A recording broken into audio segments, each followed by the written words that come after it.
The cause of the accident which led to 360 people dying was immediately known. Now, why the ATC did what they did, why the pilots were not aware, protocol issues, but the reason for the crash was immediately known.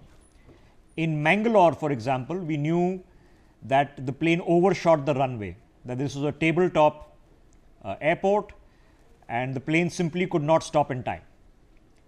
That is not the case in Ahmedabad. It's a 3.5 kilometer long runway, more than enough sufficient for this plane to have taken off. It's a relatively new plane. Planes can last for 30-40 years. This was procured by Air India in the last 10. The entire fleet is about 10 years old. It is not known to have, this variant of the Boeing aircraft is not known to have other fatal crashes. But the decoding of the black box will have to be done by the team of Boeing, which I'm assuming is already on its way, and if it's not, will have to be on its way very shortly. So, Squadron Leader Mitroo joining me in the studio now. I just want to take a pause for the cause, and if we can, just go through the sequence of what we can see. There's stuff that we don't know, there's stuff that now nobody knows. Okay? Very unlikely even the pilots knew exactly what was going wrong as they were fighting it. They had 60 seconds when it all went across. So let's take it sequence by sequence, step by step. I'm going to request my colleague Siddharth to give instructions to the production control room that we're going to do the sequence of events from what we can see, the photographs that have come our way, the information that has come our way, to try to get the best possible estimation. Siddharth, can you help us out? Can we take this sequence on? Is it possible? Can we get the PCR crew to get that started, please? I'll be very grateful, because we've been analyzing this for an extended period of time in bits and pieces. The photographs that largely had to emerge and the visuals that had to emerge are now available with us. So, with the indulgence of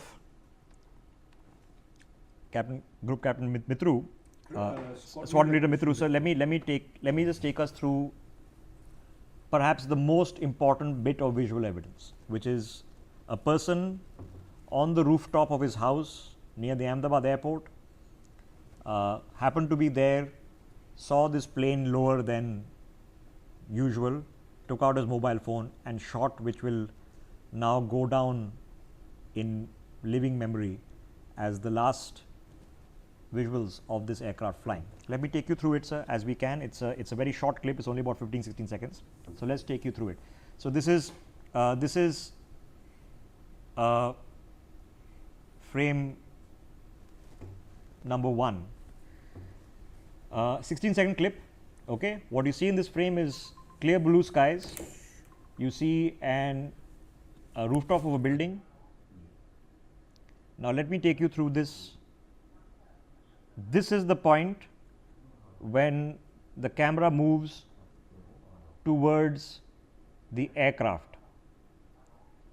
Now the aircraft on your screens, this is 1 second into the clip. What you can see in this very clearly, that all 3 landing gears in the undercarriage of the aircraft are deployed. You can clearly see the nose gear, it is intact. You can clearly see the left and right landing gear, they are in deployed position and they are both intact. The wings of the aircraft on the left and right, to me, also look intact. The horizontal stabilizers and vertical stabilizers are intact, and you can clearly see the 2 engines are attached to the aircraft. Now, whether they were flamed out or not, you can't tell. Obviously, there's no way of telling from this image, but this is, on the face of it, an intact aircraft. You can't see any physical damage on this aircraft at this point of time. As you see this move towards 2 seconds, so between 1 second and 2 seconds, you are seeing that it is in a downward trajectory. So it is losing altitude very, very rapidly. Okay.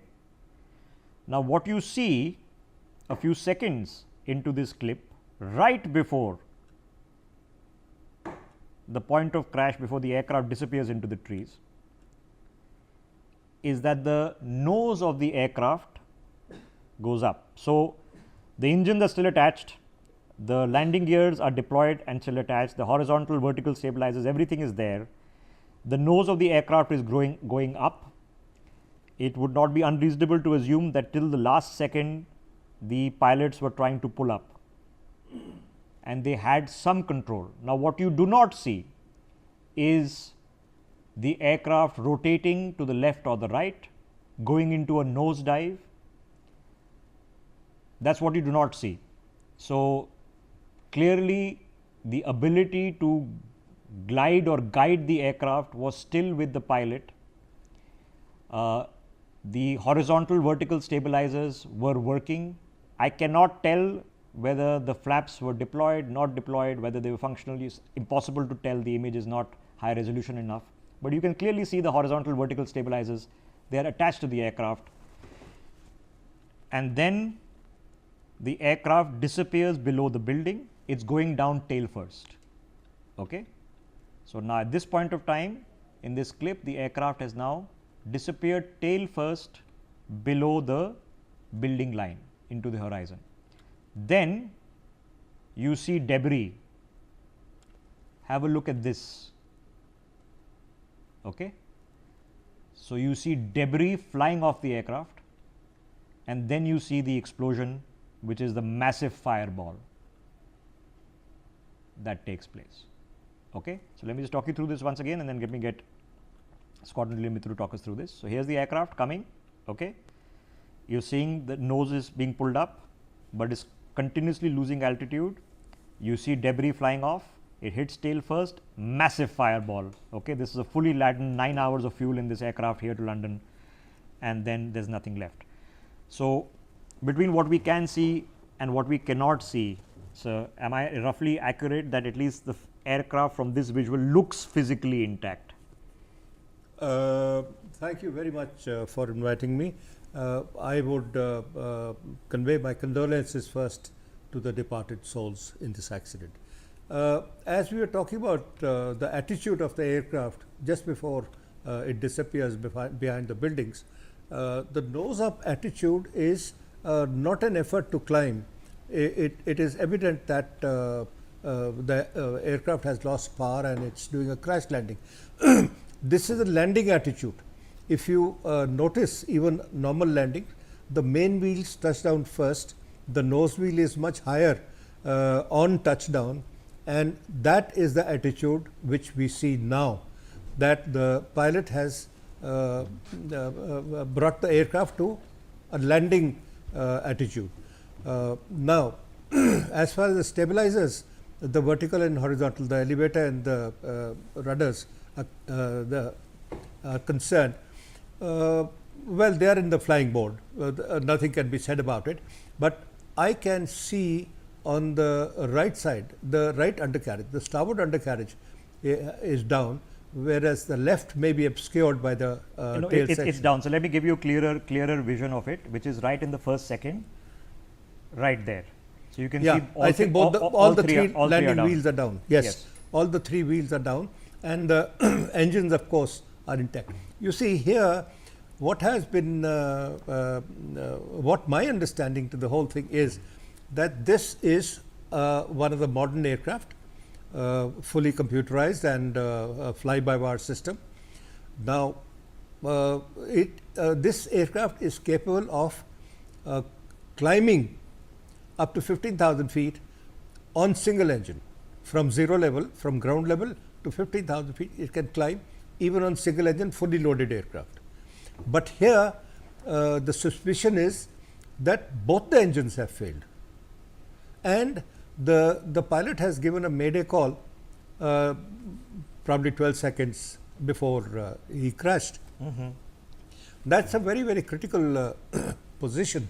Okay. So, just on face value, and you can see it here, so it will be easier for both of us. Yes. So, on face value, from what we can see, it's a limited angle, it's grainy footage, it's taken from a distance obviously, but it looks intact. You can see the vertical stabilizer, you can see the horizontal stabilizers, you can see both the engines, you can see all three bits of the undercarriage with the landing gear. The wings look intact. I don't see, at least on, as you mentioned, the starboard side, you don't see a gaping hole somewhere. It looks like an intact aircraft. Now, if I take this forward, sir, a little bit, okay, into you see now this comes the landing attitude. Yeah, so this is about landing attitude, and to the best that I can tell, right before it clashes, let me take it a few seconds back till about this point. It looks to me, I know this is grainy, but it looks like the flaps are down. Okay. I don't know. It's grainy footage. It could just be that because the footage is a bit grainy. So we can tell Squadron Leader Mitroo that this is not. It's not gone into a nosedive. It hasn't veered to the left or into the right. It has gone into normal landing attitude. So he's trying to do a crash landing. That's the best he can do. He is doing that crash landing. That is visible. Okay. And the best part over here, as I was telling you just now, this aircraft is capable of even climbing up to 15,000 feet on single engine with fully loaded aircraft. Now, why is it that both